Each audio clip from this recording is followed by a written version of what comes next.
Hello everyone, Mr. Snow here. Let me go ahead and first off say I hope everyone is surviving the, what is knowledge of calling the Kyogre virus, because I guess if you say the other one, it gets you, like, instantly kicked off the platform or something. I don't know. Anyway, I hope everyone's doing well with it.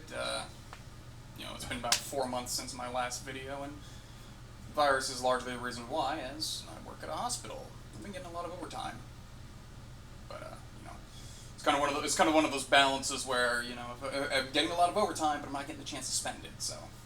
Anyway, enough dawdling. We're going to talk about Dead by Daylight today. So, as I said, these last few months haven't afforded me much time to play any video games, but I did happen to find one or two that caught my attention. Biggest one obviously being Dead by Daylight. Now, this game has been out for a minute, and I'll admit the only reason I picked it up was to play as Pyramid Head. But holy guacamole did I find this game to be an absolute blast. Now, this being a more competitive than story-driven experience, I won't have much to touch on there. And instead of a specific character's subject, I'll instead be doing killers and survivors.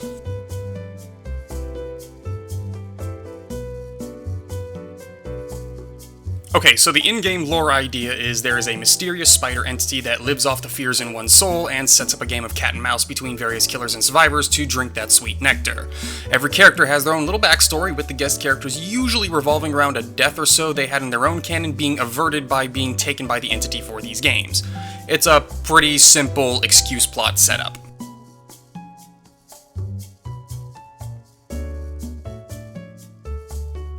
Well, let me go ahead and say I personally don't get nearly as much out of playing Survivor as I do Killer. I'm not into playing stealth, and that's pretty much what the survivors have to do. They have no way to damage the killers, and their win condition is to repair some generators strewn about the map and escape alive. Fine and dandy if that's your thing, it just isn't mine, and I really suck at it. I'm usually first on my team to die, and I can guarantee you it's all misplays on my part. Don't go thinking that I'm arguing killers are overpowered though, because if anything, the survivors are. There is a stark difference in people playing in a pre-made and getting 4 solo survivors. And you can tell when it's a pre-made by looking at the survivor's Steam profile and checking their friends list against the player names. I mean, I guess it's not a guarantee, but what are the odds 3 people on your friends list are going to be playing the game at the same time and in the same lobby without planning, you know? When I'm playing against a pre-made, I almost never even get 1 kill. Now, don't get me wrong, that isn't to say I'm guaranteed something if it isn't a pre-made. The game is procedurally generated, so RNG, like a huge map and spread out generators, can bend things in the favor of survivors. But the ability to coordinate a team of 4 against 1 drastically puts things in the favor of survivors.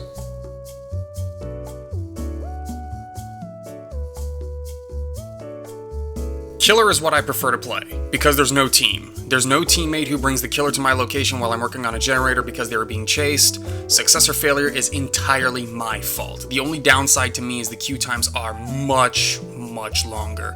Playing Killer, the game goes to a first-person viewpoint to limit your range of vision. Killers also feel a lot more distinct from one another than the survivors do. For example, you've got a killer like the nurse, who is super slow in comparison to the other killers, but gets to blink around avoiding the obstacles that survivors could easily take advantage of due to her lower movement speed. But then you've got the Legion, who is pretty much just hightailing it at supersonic speeds to chase people across the map. Also, you've got a killer like the Huntress, who gets projectiles, so, at least in my opinion, Killer is where the variety in gameplay comes from. Killer is also way harder to play, though again in my humble opinion.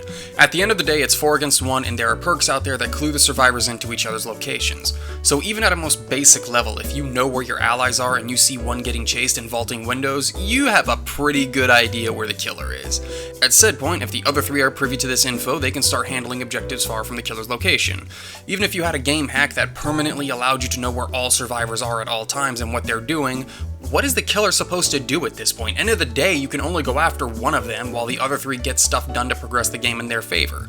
Of course, that's a basic example, but I feel you understand what I'm getting at. But I will say this, once you get the ball rolling in your favor, Killer is a cathartic dose of schadenfreude. I mean, let's be honest here, playing Killer is almost solely for playing a power fantasy. If you can get a dead survivor or 2 before a generator is completed, the game starts to go ridiculously in your favor. Usually, at least for me, at that point the only remaining survivor out of the 4 escapes by being lucky enough to find the hatch. There's really not much you can do about that.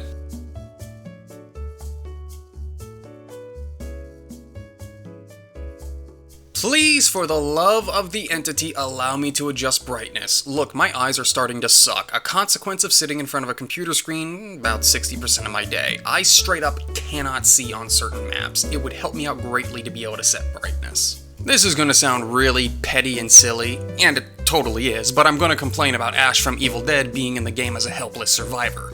This is the Bruce Campbell Ash Williams we're talking about here. Why is he helpless in front of the same Freddy Krueger he's beaten in the comics? Heck, Freddy had the Necronomicon at the time, making him even stronger. I like having guest survivors and characters in general in games, and I think ones like Laurie, Cheryl, and Tap make sense, but Ash is practically a superhero. The dude fist fights Jason Voorhees. I think he can handle the Hag. Shifting gears, what counts as a win in this game? I wish I could tell. As killer, the only way I can tell I've done something synonymous with losing is if I get entity displeased in the aftermatch screen. Obviously, as survivor, if you don't make it out, you lost. But see, I've gotten a kill on a survivor and still gotten entity displeased, and not gotten any kills and gotten some form of whatever killer on the end screen. So I'm missing something here. It's gotta be point related.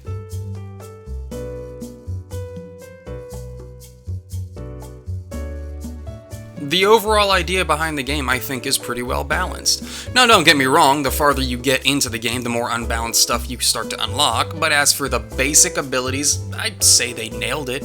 At the game's most basic, one killer has to find survivors who can't do anything but run away before opening the gates. Good stuff. Naturally, the game gets pretty crazy when you start adding perks and inventory items, but I've gotten used to that sort of thing from games like League.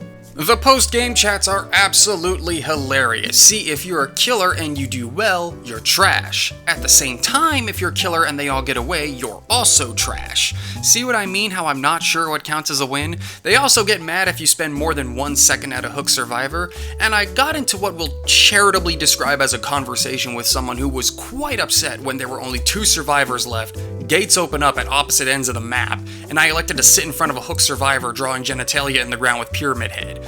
My assertion was there was nothing else I could do at that point in the game, as if I'd spent time walking over to the gate, I run the risk of losing both remaining survivors, and the dirt had a startling lack of male sex organs engraved in it. But I guess opting for the guaranteed 3 kill instead of a risky 4 kill equates me to Hitler. Whatever. And obviously I'm playing at lower skill levels. There's no way I got to the top tier of the player base in just a couple weeks in a game I've never touched before. A couple last things. I really appreciate how as a survivor, if I die early, I'm not stuck spectating until the match is over. I have the choice to or not. It's a nice feature that I think helps a little with toxicity, because if I kill off, or I am the weak link in the team, I'm not held hostage until the game is over. And finally, admittedly this is a small one, but I really like kicking in boarded up doors with Pyramid Head. I mean, the sound, the feel, they really nail just giving the door a Spartan kick. So, yeah, Dead by Daylight. I know the game's been out, 4 years, I think, now? And I'll be perfectly honest with you, the only reason I picked it up was because I was like, oh, Pyramid Head, I've seen Silent Hill speedruns. I've never actually played one, but, I was like, okay, I'm familiar enough. Pyramid Head's pretty cool. I did see the movie, where he ripped the person's skin off them and threw him across the wall. It was a little disappointing that's not his insta-kill. But, yeah.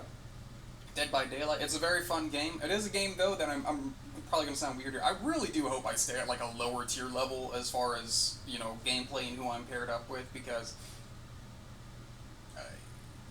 I've been reading up, I've been looking up videos of, the really, really high tier play. It seems you're only playing one of two killers, and you're running, and if you're a survivor, you're running the same 4 perks, which I think was supposed to be, Decisive Strike, Broken Time, or Borrow Time, whatever it's called.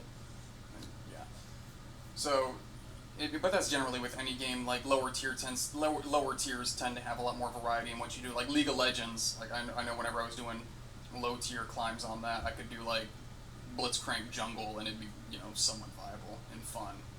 But that's about all I have to say on that matter. Dead by Daylight, I think it's a very fun game. One I'm a little disappointed I haven't gotten to sooner, because man, once I picked it up, I could not put that game down.